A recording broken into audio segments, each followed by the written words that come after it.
आदर्श की online class में आपका स्वागत है। अगला हमारा टॉपिक है गैलीलियन रूपांतरण, गैलीलियन ट्रांसफॉर्मेशन। यानी अब हमने जो कार्तीय निर्देश तंत्र और बेलनाकार निर्देश तंत्र इन सब के बारे में रूपांतरण पढ़े हैं। उसके बाद आज हम पढ़ेंगे गैलीलियन रूपांतरण के बारे में। गैलीलियन एक वैज्ञानिक का नाम है। उसने ट्रांसफॉर्मेशन की समीकरणें दी थी। एक तो दी थी वेग के और एक दी थी स्थिति के लिए। स्थिति की रूपांतरण समीकरण और वेग की रूपांतरण समीकरण को गैलीलियन रूपांतरण समीकरण के अंतर्गत हम पढ़ेंगे।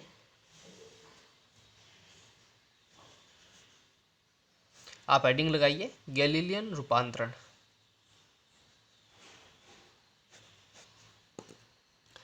इस यूनिट में हम गैलीलियन रूपांतरण में क्या क्या पढ़ेंगे। एक तो हम पढ़ेंगे उद्देश्य, यानी हमारा उद्देश्य क्या है, गैलीलियन ट्रांसफॉर्मेशन को समझना, इसकी प्रस्तावना। उसके बाद हम गैलीलियन रूपांतरण की सिंपल डेफिनेशन पढ़ेंगे। उसके बाद गैलीलियन रूपांतरण के अंतर्गत हम सबसे पहले स्थिति की रूपांतरण समीकरण पढ़ेंगे और स्थिति की रूपांतरण समीकरण पढ़ने के बाद हम वेग की रूपांतरण समीकरण पढ़ेंगे। उसके बाद हम निश्चरता का सिद्धांत पढ़ेंगे। निश्चरता का सिद्धांत दो प्रकार का है, एक तो रेखीय संवेग का और दूसरा है ऊर्जा का निश्चितता का सिद्धांत है। उसके बाद हम सारांश यानी कंक्लूजन भी कहते हैं सारांश को, हमने क्या कुछ पढ़ा है, क्या कुछ एग्जाम में क्वेश्चन आ सकते हैं, उन सभी के बारे में। और इस यूनिट में कुछ एक वर्ड आएंगे जिनको हम इंग्लिश और हिंदी में क्या क्या कहेंगे वो शब्दावली समझेंगे, क्योंकि कुछ शब्द ऐसे होते हैं जिनको हम हिंदी में न लिख के बल्कि अंग्रेजी में ही बोलते हैं। जैसे रूपांतरण को ज़्यादातर हम ट्रांसफॉर्मेशन के नाम से ज़्यादा समझते हैं। उसके बाद हम इम्पोर्टेंट क्वेश्चन भी, बहुत प्रश्नों के उत्तर और अभ्यास प्रश्न भी नोट करेंगे। सबसे पहले देखिए,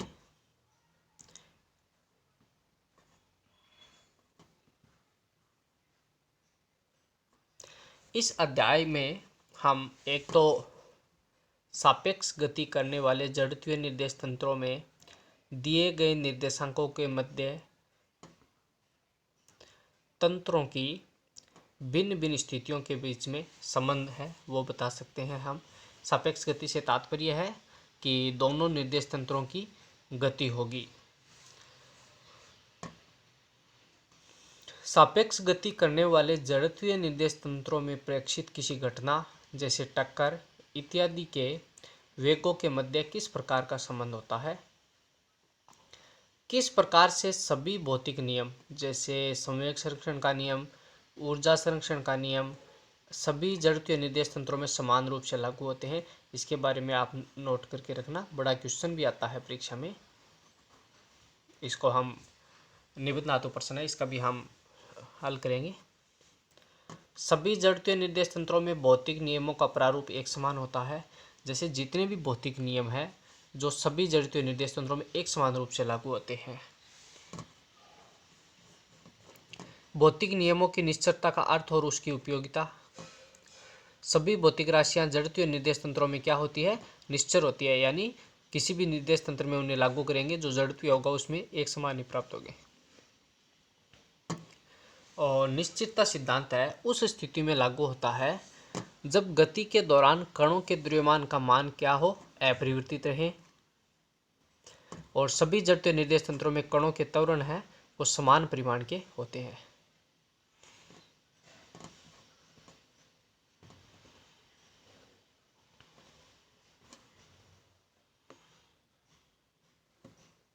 देखिए, पिछली इकाई में हमने निर्देश तंत्र की आवश्यकता के बारे में पढ़ा था और यदि अलग अलग निर्देश तंत्रों में किसी कण या पिंड या घटना के निर्देशांक अलग अलग है तो एक ही समय पर दी गई वस्तु की लंबाई, आवेश, यहाँ पे कोमा लगा लेना, लंबाई, आवेश आदि सभी भौतिक राशियों के दो अलग अलग निर्देश तंत्रों में हम कैसे माप सकते हैं। यदि मापन कर भी लिया जाए तो हमारे द्वारा ऑब्जर्वेशन की गई वैल्यू है वो किस प्रकार आपस में संबंधित होंगे। और भिन्न भिन्न निर्देश तंत्रों में सभी भौतिक नियम है वो समान रूप से किस प्रकार लागू होंगे, इनके बारे में हम पढ़ेंगे। इन सभी प्रश्नों का प्रारंभिक उत्तर तो गैलीलियन ने अलग अलग भौतिक राशियों जैसे कण या पिंड की घटना की स्थिति, वेग इत्यादि के मध्य संबंध याद करके समझाया था। भिन्न भिन्न जड़त्वीय निर्देश तंत्रों वाले समीकरणों को गैलीलियन रूपांतरण कहते हैं। हम गैलीलियन रूपांतरण की अलग से डेफिनेशन भी आगे पढ़ेंगे।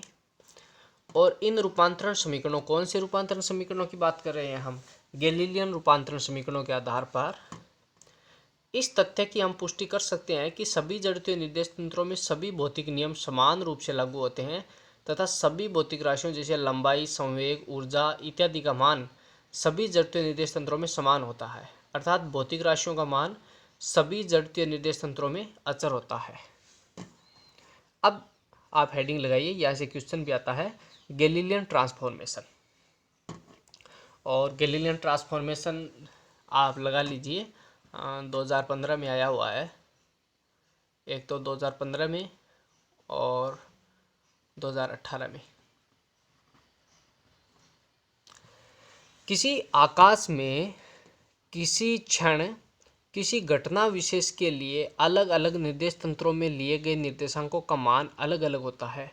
भाई अगर हम किसी भी घटना विशेष को, एक ही घटना है और उसको अलग अलग निर्देश तंत्रों में अलग अलग उसके मान निर्देशांक प्राप्त होते हैं, तो अलग अलग जड़त्वीय निर्देश तंत्रों के निर्देशांकों के मध्य संबंध स्थापित करने वाली समीकरण क्या कहलाती है, गैलीलियन ट्रांसफॉर्मेशन इक्वेशन कहलाती है। ये दो प्रकार की होती है, पहली तो है स्थिति की और दूसरी है वेग के लिए। पहले देखिए स्थिति के लिए जब देखिए t बराबर 0 पर निर्देश तंत्र में मूल बिंदु क्या हो, संपाती हो, यानी पिछली यूनिट में हमने पढ़ा है वैसे ही है। आपको दो निर्देश तंत्र ये दिखाई दे रहे हैं, S और S डैश, दो जड़त्वीय निर्देश तंत्रों, पहला S है, दूसरा यहाँ पे S डैश लगा लीजिए, को दर्शाया गया है। ये S लिख देते हैं और ये कौन सा निर्देश तंत्र है, S डैश है, जिनके मूल बिंदु प्रारंभ में t बराबर 0 पर तो संपाती थे, कहाँ पर थे, बिंदु O पर थे।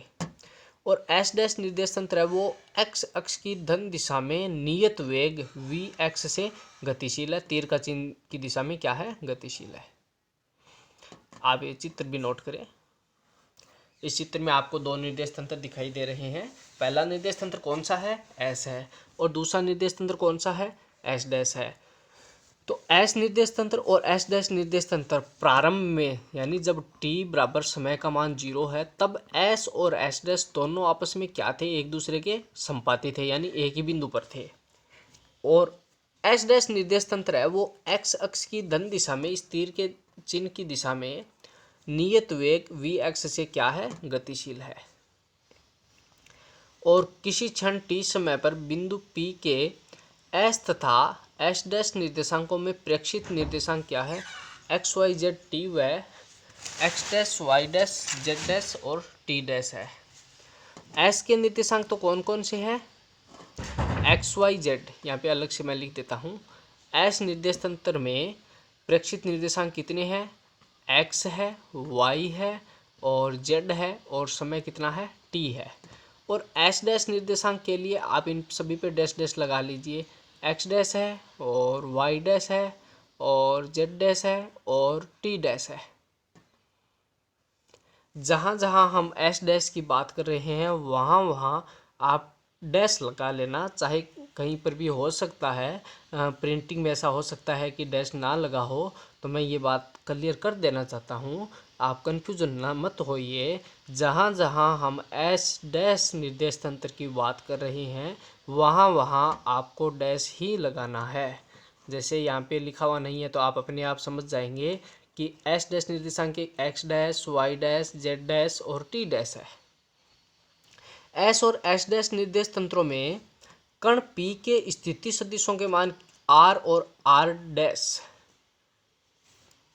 तो देखिए R का मान क्या होगा, सदिशों के संयोजन के त्रिभुज के नियम से हम जानते हैं, यदि किसी त्रिभुज की दो भुजाओं को दो सदिश से व्यक्त किया जाए तो तीसरी भुजा विपरीत क्रम में इन सदिशों के परिणामी को योग के रूप में बताती है। ऐसा हमने कक्षा 11 में सदिशों के संयोजन का त्रिभुज का नियम में पढ़ चुके हैं। तो वेक्टर R बराबर क्या होगा, O dash plus vector are.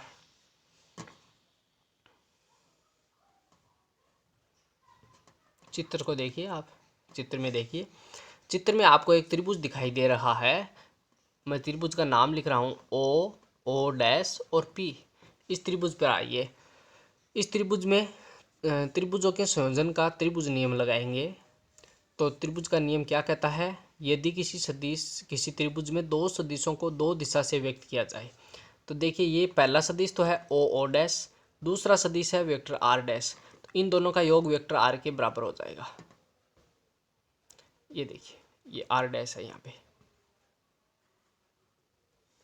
यहाँ से ओ डैश का मान कितना हो जाएगा? ओ डैश क्या है? दूरी है। ओ डैश एक प्रकार की दूरी है। दूरी बराबर क्या होता है? चाल गुणा समय। चाल कितनी है यहाँ पे? वी एक्स है। समय कितना है? टी है।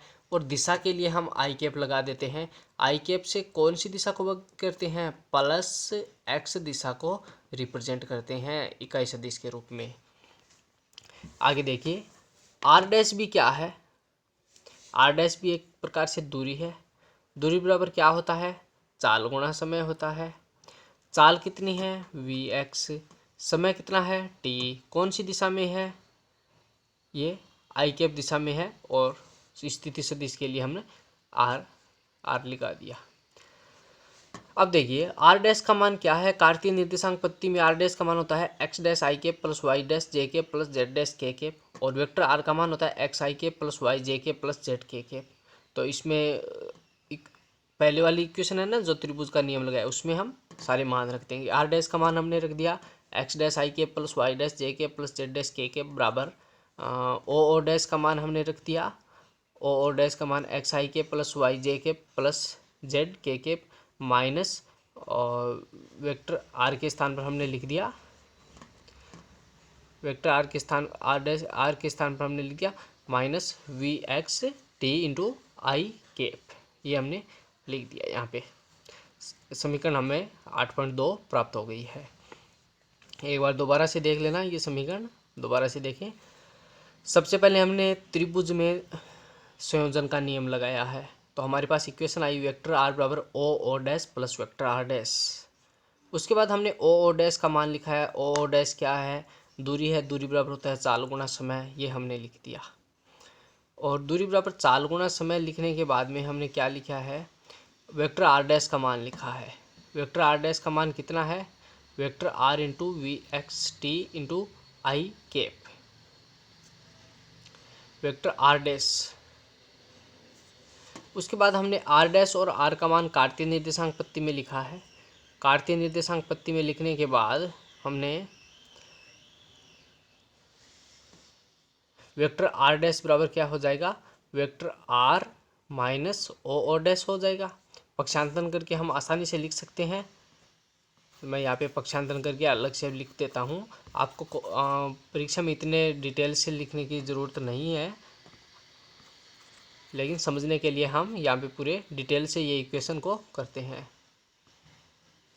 देखिए सबसे पहले हमने संयोजन का नियम लगाया है, तो हमारे पास ये इक्वेशन आ गई। वेक्टर आर बराबर O dash plus vector r dash. यहाँ से वेक्टर आर डैश का मान कितना हो जाएगा भाई? Vector r minus O dash हो जाएगा। ये किसके बराबर है? वेक्टर आर डैश के बराबर है। वेक्टर आर डैश क्या होता है? वेक्टर आर डैश होता है x dash i cap plus y dash j cap plus z dash k cap. ठीक है भाई। बराबर क्या है? वेक्टर आर का मान होता है एक्स आई के plus y j k plus z k minus O dash का मान कितना है? We x t into i cap. अब देखिए इस इक्वेशन 8.2 में दोनों पक्षों में आई कैप जे कैप और के कैप के गुणांकों की हम तुलना करेंगे। तो तुलना से हम क्या है कि दोनों पक्षों में आई डैश कैप और आई कैप के गुणा में क्या है उनको हम बराबर में रख देंगे। सबसे पहले आप बाएं पक्ष में आइए। बाएं पक्ष में आई कैप के गुणांक क्या है? बाएं पक्ष में इस समीकरण के दो पक्ष होते हैं, बायां और दायां। सबसे पहले इस इक्वेशन के बाएं पक्ष में आएंगे तो आई कैप के गुणा में मुझे दिखाई दे रहा है एक्स डैश। तो बाएं पक्ष में हम लिख लेंगे एक्स डैश बराबर, दाएं पक्ष में आई कैप के गुणा में क्या है, दाएं पक्ष में देखिए थोड़ा सा हम सरल करके बता सकते हैं। आई कैप के गुणा में क्या है, एक तो आई कैप के गुणा में है एक्स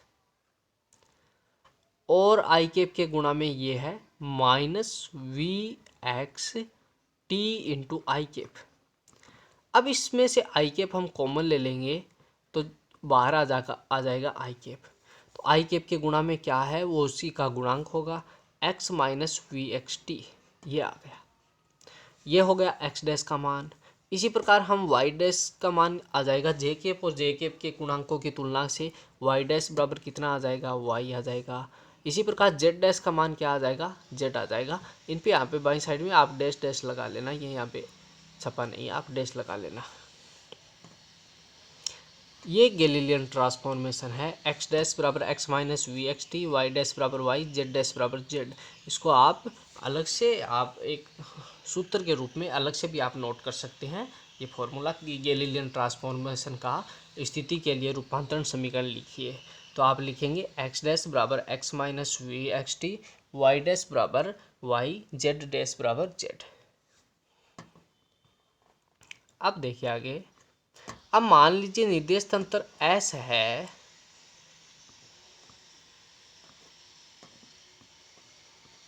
मान लीजिए निर्देश तंत्र एस डैश किसी स्वेच्छ दिशा में नियत वेग से अगर वेक्टर वी से गति करे तो क्या हो जाएगा। इस चित्र की ज्यामिति से देखिए,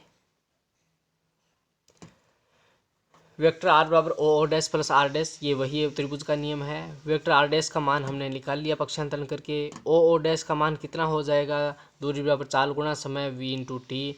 आर डैश बराबर क्या हो जाएगा, आर माइनस वी टी। तो v का मान कितना हो जाएगा, v का मान अगर निर्देशांक के रूप में, अगर हम कार्तीय निर्देशांक के रूप में लिखे तो वी एक्स आई के plus we Y j k plus V Z के, ये हो जाएगा। अब देखिए बाएं पक्ष में तो हमने आर डैश का मान लिख दिया, यहाँ पे आर का मान लिख दिया और यहाँ पे वी का मान लिख दिया।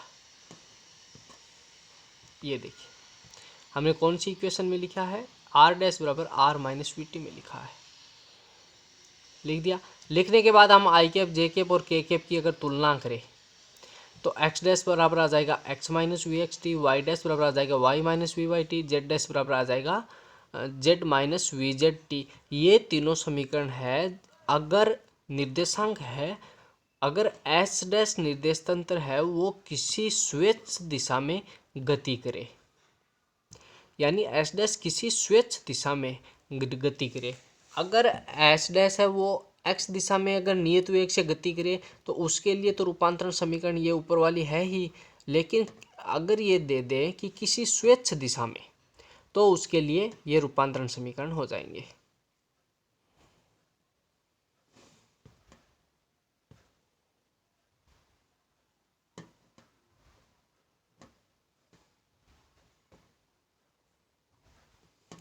यहाँ तक देखिए, यहाँ पर टी लिख लेना, छपा नहीं है।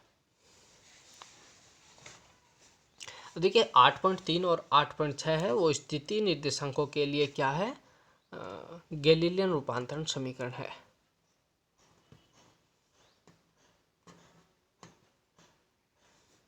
आठ पॉइंट तीन इक्वेशन ये है, आप नोट करें, और 8.3 के बाद में और ये है 8.6, ये इक्वेशन है, इसका नाम है 8.6, ये है 8.6। 8.3 और 8.6 क्या है, गैलीलियन रूपांतरणों के समीकरण है स्थिति के लिए।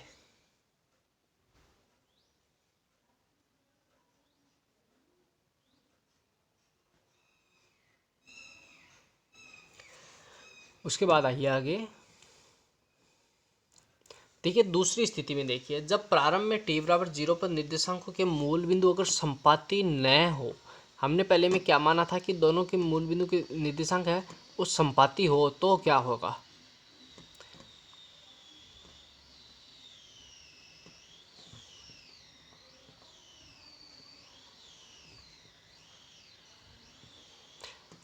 ये डेरिवेशन हम वेग वाले डेरिवेशन के बाद में पढ़ेंगे, पहले आप वेग वाला डेरिवेशन पे आइए।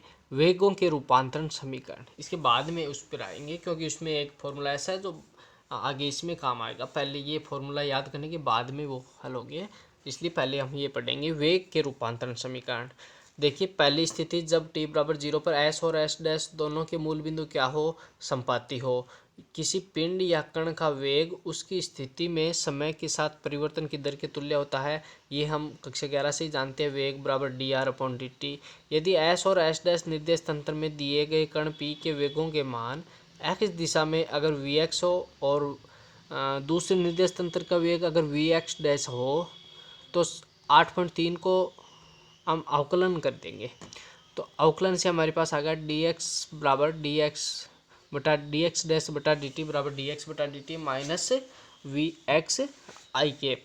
ये 8.3 हमारे पास इक्वेशन कौन सी थी, x डैश बराबर x minus vx into T. तो dx डैश बटा dt इसका हो गया अवकलन, dx बटा dt इसका हो गया और t का 1 हो गया, ये vx बच गया हमारे पास। इसको हम ऐसे भी लिख सकते हैं, एस डैश में ये वेग है तो इसको वी डैश लिख सकते हैं, एक्स दिशा में इसके लिए नीचे स्मॉल एक्स लगा सकते हैं, और ये वी एक्स लिख सकते हैं, एस में माइनस वी एक्स लिख सकते हैं।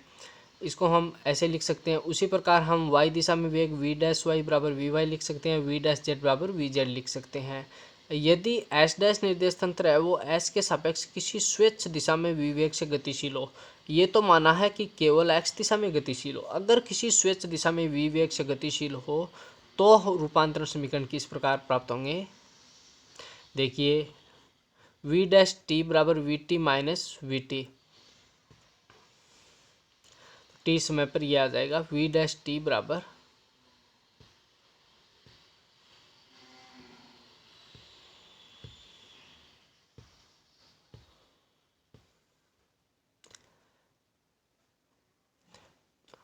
स्वच्छ दिशा के लिए हम इसका और तीनों का हम अवकलन करेंगे तो हो जाएगा डी एक्स डैश बटा डी टी। इसका अवकलन हो जाएगा, हम वी एक्स डैश से लिख सकते हैं और उसका वी एक्स लिख सकते हैं आगे, और माइनस हम स्मॉल वी एक्स से लिख सकते हैं। इस प्रकार तीनों इक्वेशनों का बारी बारी हमने केवल नहीं कुछ भी नहीं किया, केवल हमने डेरिवेशन किया है। ये रहा वी डैश टी बराबर V T minus small V T, V dash T बराबर V T minus small V. वेग के घटकों के रूप में लिख देंगे वी एक्स आई के, वी वाई जे के, वी जेड के यानी आई कैप जे के और के कैप। जो ही हम तुलना करेंगे तो हमारे पास वी डैश एक्स का मान आ जाएगा v x minus small we x, v dash y का मान आ जाएगा v Y minus small we Y, v dash z का मान आ जाएगा v Z minus v z. ये है वेग के रूपांतरण समीकरण जब एस और एस डैश दोनों आपस में क्या हो, एस और एस डैश आपस में क्या हो, संपाती हो।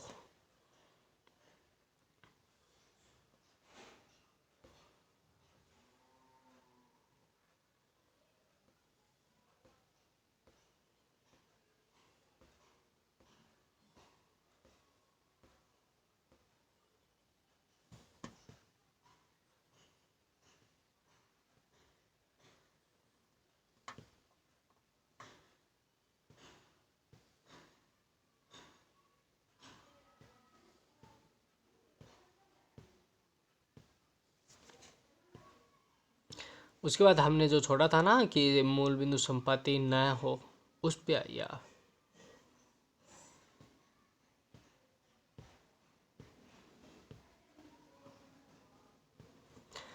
ये देखिए, स्थिति के लिए रूपांतरण समीकरण जब एस और एस डैश संपाती न हो।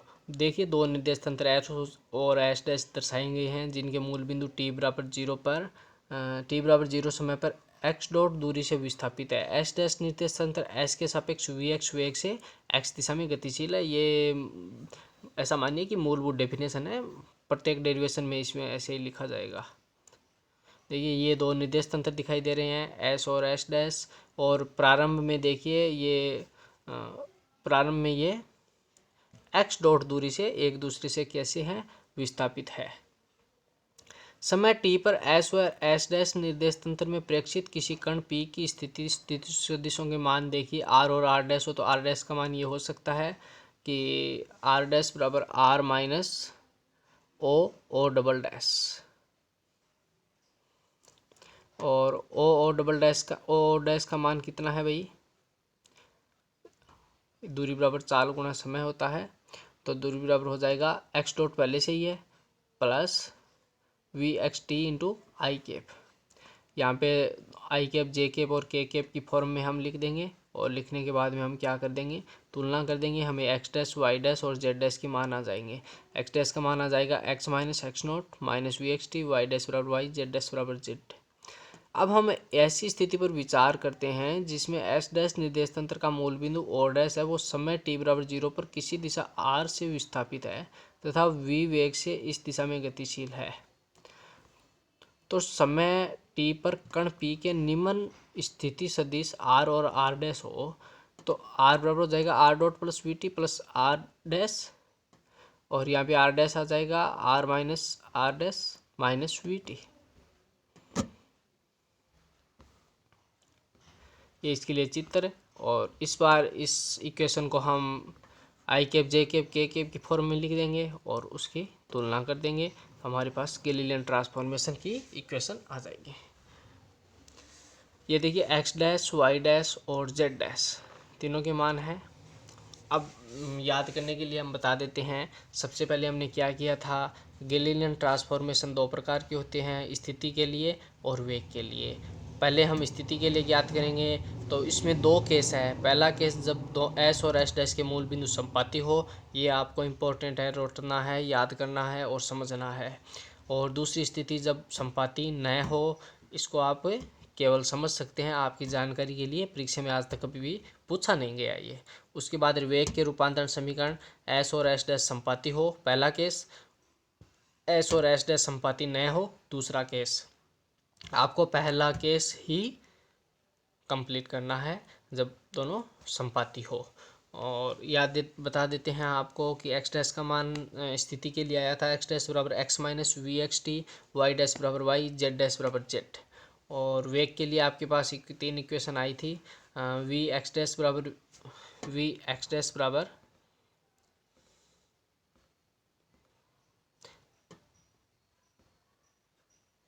वी एक्स डैश बराबर V x minus small we x, V Y dash बराबर V Y minus small we Y, V Z dash बराबर V Z minus small V Z.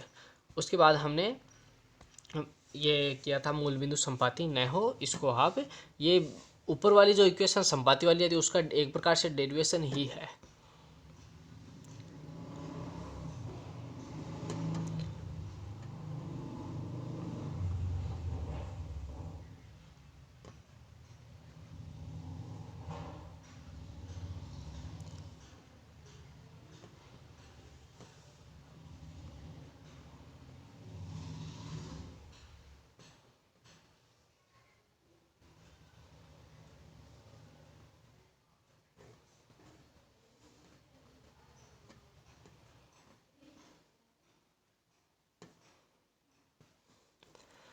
देखिए एक ये इम्पोर्टेंट क्वेश्चन है, आप इसको क्वेश्चन को नोट करें और इसको हम सॉल्यूशन भी करवाएंगे। पहले आप प्रयास करना, आपसे नहीं होगा तो हम इसको करवाएंगे। कि सिद्ध कीजिए कि किसी कण के निर्देश तंत्र एस और एस डैश में प्रेक्षित त्वरणों का मान समान होता है, यानी गैलीलियन ट्रांसफॉर्मेशन में त्वरण है उसका मान समान होता है एस और एस डैश दोनों के लिए। पहले वेग का गैलीलियन रूपांतर समीकरण आप लिखिए लीजिए, वी डैश बराबर वी माइनस स्मॉल वी आया था। आप पर्टिकुलर दिशा ना दर्शाए, कोई फर्क नहीं पड़ता उससे। अब देखिए इसका डेरिवेटिव कर दीजिए टी के सापेक्ष, तो स्मॉल वी का 0 हो जाएगा। ये क्या है, ए डैश एस डैश में त्वरण, और ये क्या है, एस में त्वरण, सिंपल है। इसके बाद हम अगले वीडियो में पढ़ेंगे आगे का टॉपिक। धन्यवाद।